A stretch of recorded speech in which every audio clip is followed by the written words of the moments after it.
Hello dear students, welcome to PW pharma classes. बच्चों, स्वागत है आपका इस खास वीडियो में। और इस खास वीडियो में मैं आपके लिए लेकर आया हूं एक बड़ा ही इंटरेस्टिंग, बड़ा ही मजेदार टॉपिक, बेस्ट गवर्नमेंट जॉब्स या best government opportunities after B form.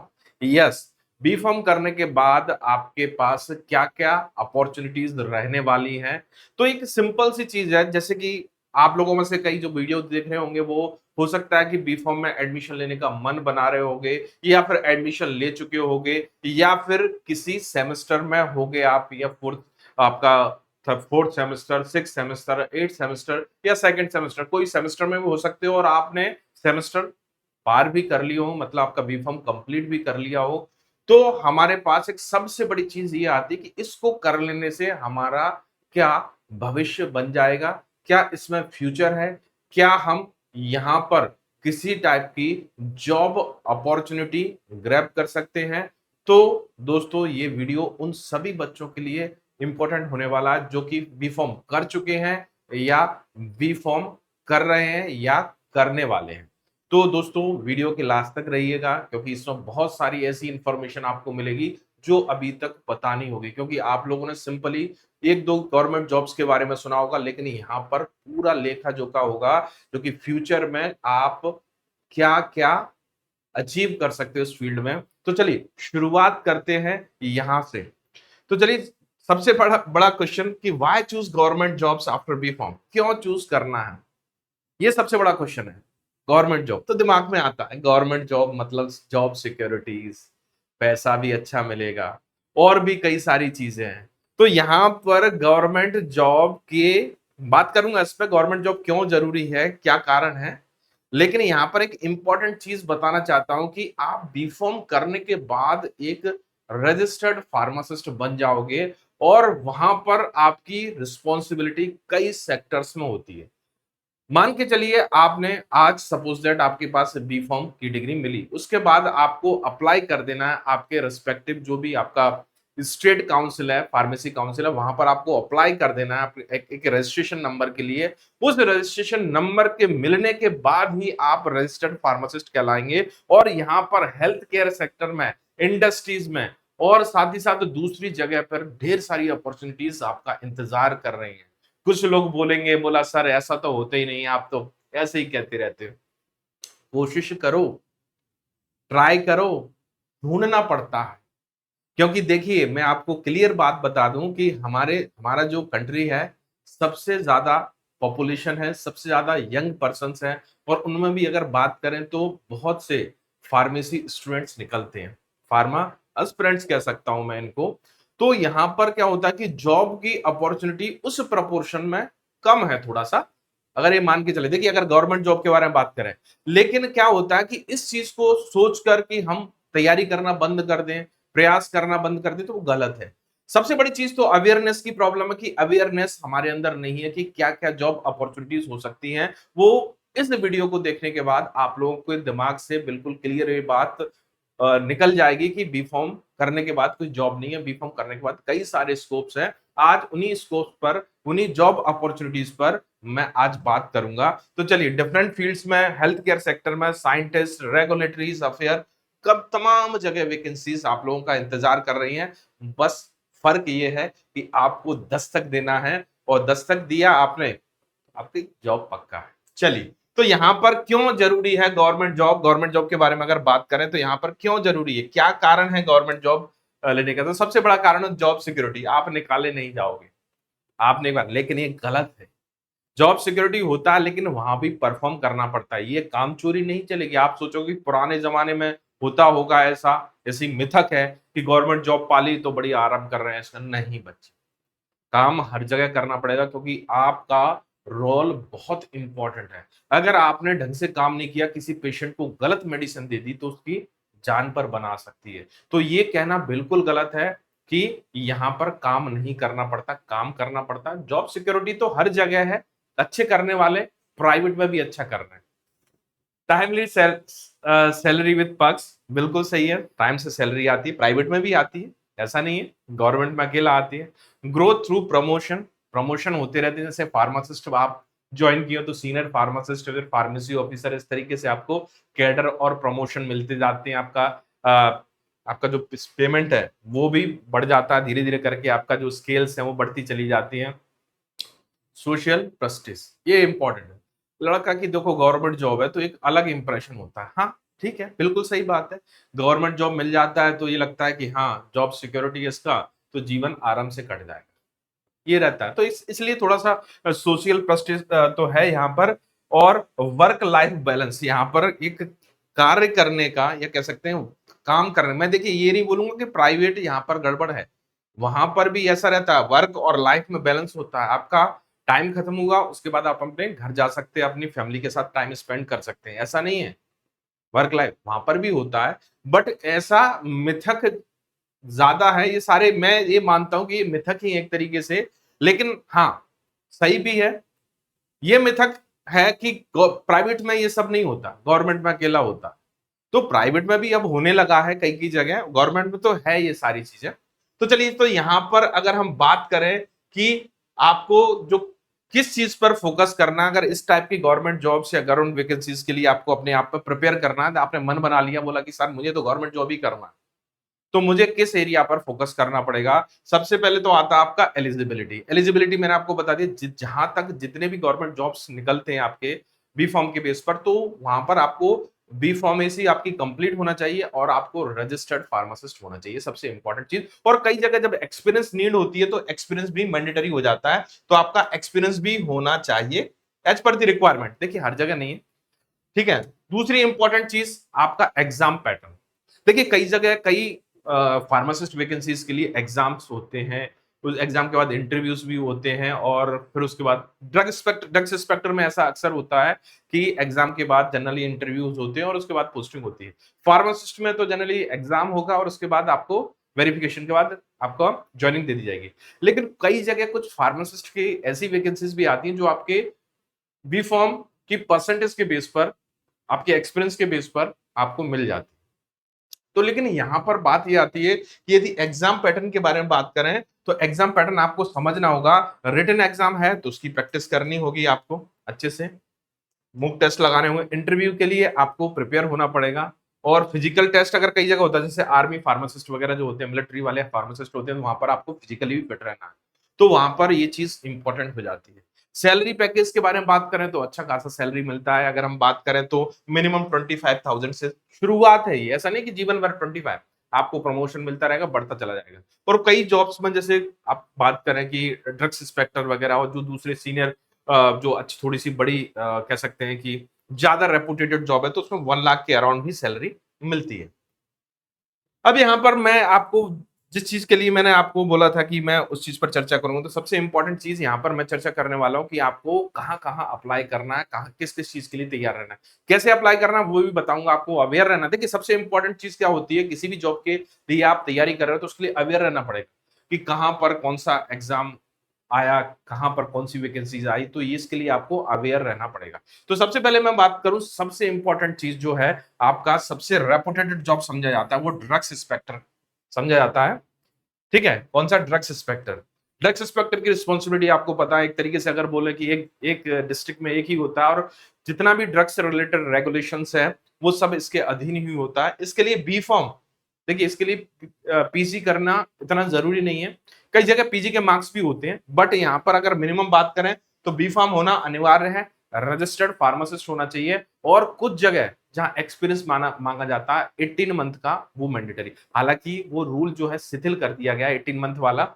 Recruiting body अगर बात करें तो यूपीएससी कराता है time to time drugs inspector की, और साथ ही साथ स्टेट बेस पर अगर हम बात करें, यूपीएससी मतलब सेंट्रल का है, स्टेट बेस पर बात करें तो बहुत सारे स्टेट जो बॉडीज हैं, एमपी, यूपी, पंजाब, महाराष्ट्र, गुजरात, ये भी टाइमली वैकेंसीज के हिसाब से एग्जाम कंडक्ट कराते हैं। यहां पर जनरली क्या होता है, प्रीलिम्स एक टेस्ट होता है, प्रीलिम्स भी ले सकते हैं, एक ही टेस्ट भी हो सकता है, दो टेस्ट भी हो सकते हैं। देखिए कई जगह एक प्रीलिम्स होता है फिर मेंस भी होता है, कई जगह खाली एक ही टेस्ट होता है, लेकिन कई जगह इंटरव्यू भी नहीं होता, डायरेक्ट डायरेक्ट ज्वाइनिंग होती है, कई जगह इंटरव्यू। तो ये तीनों चीजें लिखी नहीं है, हम कंपल्सन नहीं हमेशा। अगर आप सोचो कि बोला सर कि मेंस भी होगा, प्री नहीं, कई जगह तो केवल एक ही एग्जाम और सीधा ज्वाइन। सैलरी के बारे में बात करें तो 55,000 से लेकर 80,000 तक की सैलरी। अब आते हैं नेक्स्ट गवर्नमेंट फार्मासिस्ट पे। अगर बात करें तो इसके लिए एलिजिबिलिटी देखिए यहां पर थोड़ा सा एक्सपांड हो जाएगा एलिजिबिलिटी क्राइटेरिया। मतलब यहां पर डिप्लोमा इन फार्मेसी वाले बच्चे और बी फार्मेसी दोनों ही बच्चे एलिजिबल होंगे। डी फार्मा और बी फार्मा दोनों। ड्रग्स इंस्पेक्टर के लिए डिप्लोमा इन फार्मेसी नहीं अप्लाई कर सकता। लेकिन इंपॉर्टेंट चीज यहां पर गवर्नमेंट फार्मासिस्ट के लिए आप अप्लाई कर रहे हो तो लेकिन इंपॉर्टेंट चीज ये है, सबसे इंपॉर्टेंट यहां पर कि आपको रजिस्टर्ड फार्मासिस्ट होना चाहिए।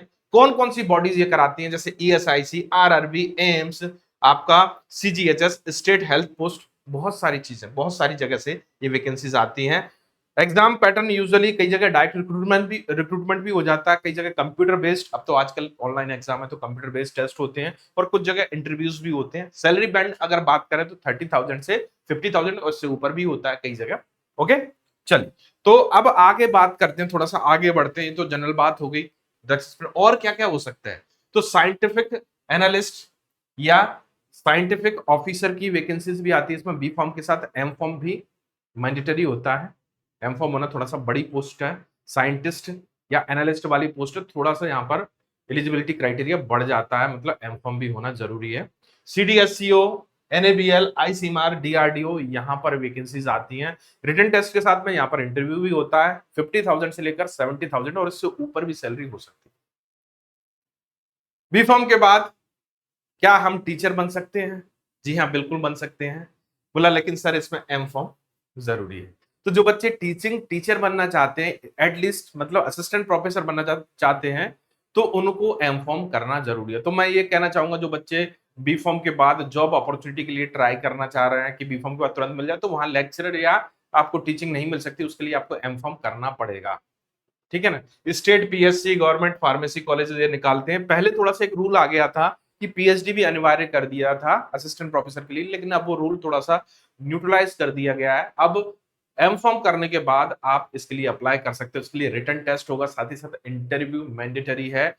50,000 से 70,000, इससे ऊपर भी हो सकता है। पे स्केल के ऊपर डिपेंड करता है किस स्टेट में है या सेंट्रल में है, तो उसके हिसाब से सैलरी चेंज हो सकती है। अब यहाँ पर कुछ और रीजन जो कि आपने सुने नहीं होंगे, जैसे आर्मी फार्मासिस्ट। क्या मिलिट्री या आर्मी में ही फार्मासिस्ट हो सकते हैं? जी हाँ, बिल्कुल हो सकते हैं, होते भी हैं। टाइम टाइम पे वैकेंसीज आ रही है। डी फार्मा और बी फार्मा इसके लिए एलिजिबल है।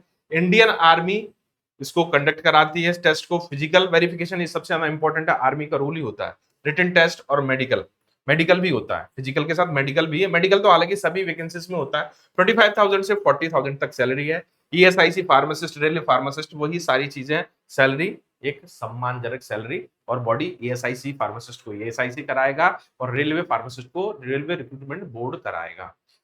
कंडीशन वही है, बी फॉर्म डी फॉर्म दोनों ही यहाँ पर एलिजिबल है। अब थोड़ा सा आते हैं कि हम बात होगी कि जॉब हमें यहाँ मिल सकता है, pharmacist, DI, scientific officer, lecturership, ये सब मिल सकता है। लेकिन यहाँ पर जरूरत क्या है कि हमें किन किन सब्जेक्ट्स को बी फॉर्म में अच्छे से पढ़ना है। तो मैं तो बच्चों यही कहूंगा कि आप सारे सब्जेक्ट्स को थोड़ा सा डीपली पढ़ें, ध्यान दें। फार्मास्यूटिक्स और उसके अलाइड सब्जेक्ट्स को अच्छे से पढ़ें। यहाँ पर वेटेज जैसे फार्मास्यूटिकल टेक्नोलॉजी, आपका बायो फार्मास्यूटिक्स, जूरिस्प्रूडेंस, और इसके अलावा और भी माइनर सब्जेक्ट्स हैं, उन पर आपको थोड़ा सा फोकस करना पड़ेगा। फार्माकोलॉजी तो बहुत इंपॉर्टेंट है। फार्माकोलॉजी के साथ एचएपी आपको पढ़ना बहुत जरूरी है। फार्मास्यूटिकल केमिस्ट्री में बात करें तो एनालिसिस और ऑर्गेनिक केमिस्ट्री सबसे ज्यादा पूछी जाती है। और फार्माकोग्नोसी में तो आपके स्पेसिफिक ड्रग्स रहती हैं, स्पेशली ग्लाइकोसाइड, एल्कलॉइड और वोलेटाइल ऑयल वाले पार्ट पर आपको बहुत फोकस करना है। अब उसके बाद क्या करें कि हम प्रिपरेशन किस तरीके से करें कि हमें जॉब थोड़ा सा जल्दी मिल जाए। स्मार्ट वे क्या होना चाहिए? तो सबसे इंपॉर्टेंट चीज क्या है कि यहाँ पर कि जॉब को अगर जल्दी पाना है आपको, तो आपको एक स्मार्ट स्टडी पर फोकस करना पड़ेगा। एक ब्लाइंड स्टडी, देखिए दो तरह की स्टडी होती है, ब्लाइंड और एक स्मार्ट। तो आपने स्मार्ट स्टडी पर फोकस करना है। तो सबसे पहले आपको उस पर्टिकुलर एग्जाम, जिस एग्जाम की तैयारी कर रहे हैं, उसका सिलेबस ढूंढना है। उस सिलेबस को ढूंढने के बाद उसके सब्जेक्ट्स को देखना है, नोट करना है, कहीं पर हो सके तो नोट कर लीजिए। और नोट करने के बाद आपने देखना है कि यहाँ पर ये चीजें हैं, तो उसके हिसाब से हमें कंटेंट क्रिएट करना है या कलेक्ट करना है, या कहीं किसी टाइप की क्लासेस अगर आपको मिल रही है तो वो ज्वाइन कर लेना है। तो यहाँ पर आपका सबसे इंपॉर्टेंट चीज होती है प्रैक्टिस और रिवीजन। ये प्रैक्टिस और रिवीजन को हमें बिल्कुल रखना है। और ऐसा नहीं है कि एक एग्जाम में असफल हो गए तो हमने पढ़ाई करना बंद कर दिया, छोड़ दिया, नहीं। फिर आएंगी वैकेंसी, दूसरी जगह आएंगे, फिर अप्लाई करना है। प्रैक्टिस और रिवीजन कंटिन्यूस रखना है। तो तो प्रीवियस ईयर क्वेश्चंस को आप सॉल्व करिए। देखिए यहाँ पर मैंने जीपैट मेंशन किया है। बोला सर जीपैट के पेपर करना भी जरूरी है? हाँ बेटा, पीवाई, क्योंकि सिलेबस वही रहता है, आप जीपैट के पेपर भी लगाइए और दूसरे जितने भी आपके पीवाईक्यूज, चाहे डीआई के हो चाहे फार्मासिस्ट एग्जाम के हो, वो भी लगाने आपको। पीवाईक्यूज तो आपको किसी एग्जाम का जो फार्मेसी से रिलेटेड जो भी एग्जाम है वो छोड़ना नहीं है। ऑनलाइन मॉक टेस्ट आप ले सकते हो, ऑनलाइन ऑफलाइन जो भी जैसा लेना हो, आजकल ऑनलाइन का चलन है तो ऑनलाइन।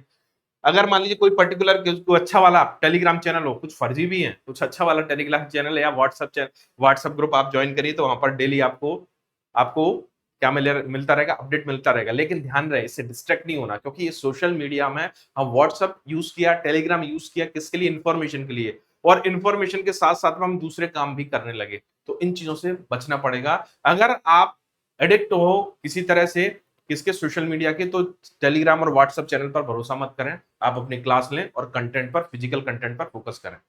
अगर आप चाहते हैं कि नहीं कि सर मुझे कहीं क्लासेस ज्वाइन नहीं करना, तो बहुत सारे अच्छे कंटेंट वाले यूट्यूब चैनल अवेलेबल हैं, वहां पर आप रेगुलर बेसिस पे, ध्यान रहे एक इंपॉर्टेंट चीज है, यूट्यूब पे क्या होता है कि हम कई बार जाते हैं, पूरा लेक्चर नहीं देखते, पूरा वीडियो नहीं देखते, छोड़ देते उसको। आज देख लिया, कल नहीं देखा, परसों देख लिया, नहीं। अगर आप YouTube के ऊपर डिपेंड हैं तो आपको वो लेक्चर्स रेगुलरली देखने होंगे वहां पर जुड़कर, और 50 जगह जाने की जरूरत नहीं है, आपको जहां बेस्ट मिल रहा है वहीं पर फोकस करिए, क्योंकि आप 50 जगह जाओगे तो 50 सारे कंसेप्ट आपके दिमाग में जाएंगे और कंफ्यूज हो जाओगे आप, होता है ऐसा। तो इसलिए एक जगह फोकस करिए। उसके बाद यदि हम बात करें कि आपका कैरियर ग्रोथ और प्रमोशंस क्या हो सकते हैं, क्या हमने as a drugs inspector join किया तो ड्रग इंस्पेक्टर ही रह गए, या हमने फार्मासिस्ट ज्वाइन किया तो केवल फार्मासिस्ट ही रह गए, ठीक है? तो यहाँ पर अगर हम बात करें जैसे कि गवर्नमेंट फार्मासिस्ट के बारे में बात करें, तो आप सीनियर फार्मासिस्ट से स्टोर इंचार्ज, फिर उसके बाद उसके ऊपर भी आपको सुपरडेंट भी बन सकते हैं आप, ठीक है? और उसके बाद ड्रग इंस्पेक्टर को देखें तो यहाँ पर एडीसी, डिप्टी डीसीजीआई और जॉइंट डीसीजीआई बन सकते हैं। अच्छा, यहाँ पर एफएसओ लिखा हुआ, सर बोले एफएसओ क्या होता है? Food safety officer. ये फूड सेफ्टी ऑफिसर में अभी फिलहाल फार्मा वालों की एंट्री कभी हो जाती है, कभी नहीं हो जाती है, लेकिन बहुत अच्छा जॉब है। जिस दिन फार्मा वालों को एंट्री मिल गई ना, तो एक बहुत अच्छा स्कोप हो जाएगा, लेकिन मिलेगी, मुझे लगता है एक दिन जरूर मिलेगी इसमें। तो यहाँ पर सीनियर एफएसओ, रीजनल हेड भी, स्टेट फूड कमिश्नर, बहुत लंबी लंबी छलांग लगा सकते हो आप। देखिए ड्रग्स इंस्पेक्टर में भी आप बहुत सीनियर जा सकते हो, फार्मासिस्ट में भी आप सीनियर, प्रमोशंस होते हैं यहाँ पर। हमें ऐसा नहीं कि फार्मासिस्ट बने रह गए अकेला, ड्रग्स इंस्पेक्टर बने रह गए, आप प्रमोशन पाते हो। जैसे लेक्चरर ज्वाइन किया आपने, लेक्चरर से आप असिस्टेंट प्रोफेसर, फिर associate professor, professor, dean, head, बहुत सारे बन सकते हैं। आर्मी फार्मासिस्ट में अगर बात करें तो नायक, हवलदार, सूबेदार, एएमओ, ये सब पोजीशंस आपको मिलेंगी, लेकिन शुरुआत करनी है। मैं बार बार बोल रहा हूं, सपने देखो, लेकिन सपनों को पूरा करने के लिए हमें जागना होगा, प्रयास करना होगा आखिरी वार तक, आखिरी प्रहार तक। क्योंकि हमें लगता है कई बार हम हिम्मत हार जाते हैं कि हमने प्रयास इतना किया और हम क्वालिफाई नहीं हो पाए, तैयारी करना छोड़ दी। नहीं, हो सकता है कि नेक्स्ट जो आपका ट्राई है, नेक्स्ट जो आपका प्रयास है, वो आपका ड्रीम जॉब आपका इंतजार कर रहा है। तो उस प्रयास को प्रयास को करना मत बंद कीजिए, प्रयास करते रहिए, क्योंकि कर्मवीर कर्मवीर कर्मवान लोगों को ही सफलता मिलती है। चलिए आगे बढ़ते हैं। अब यहाँ पर एप्लीकेशन का अपडेट कहां से मिला? बोला सर कि हमें कैसे पता चलेगा कि वैकेंसीज कहां पर आई है, कहां पर चेक कर सकते हैं?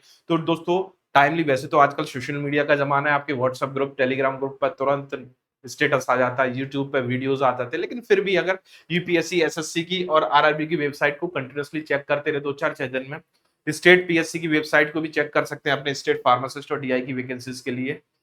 और साथ ही साथ ये एम्प्लॉयमेंट न्यूज वीकली, वीकली वाले आते हैं रोजगार समाचार, इनको बोलते हैं वीकली आता है ये, इससे भी आपको पता लग जाता है। पहले फिजिकल था, अब तो आजकल क्या हो गया कि डिजिटलाइजेशन हो गया सब जगह, तो ये भी आपको डिजिटल फॉर्मेट में मिल जाएगा।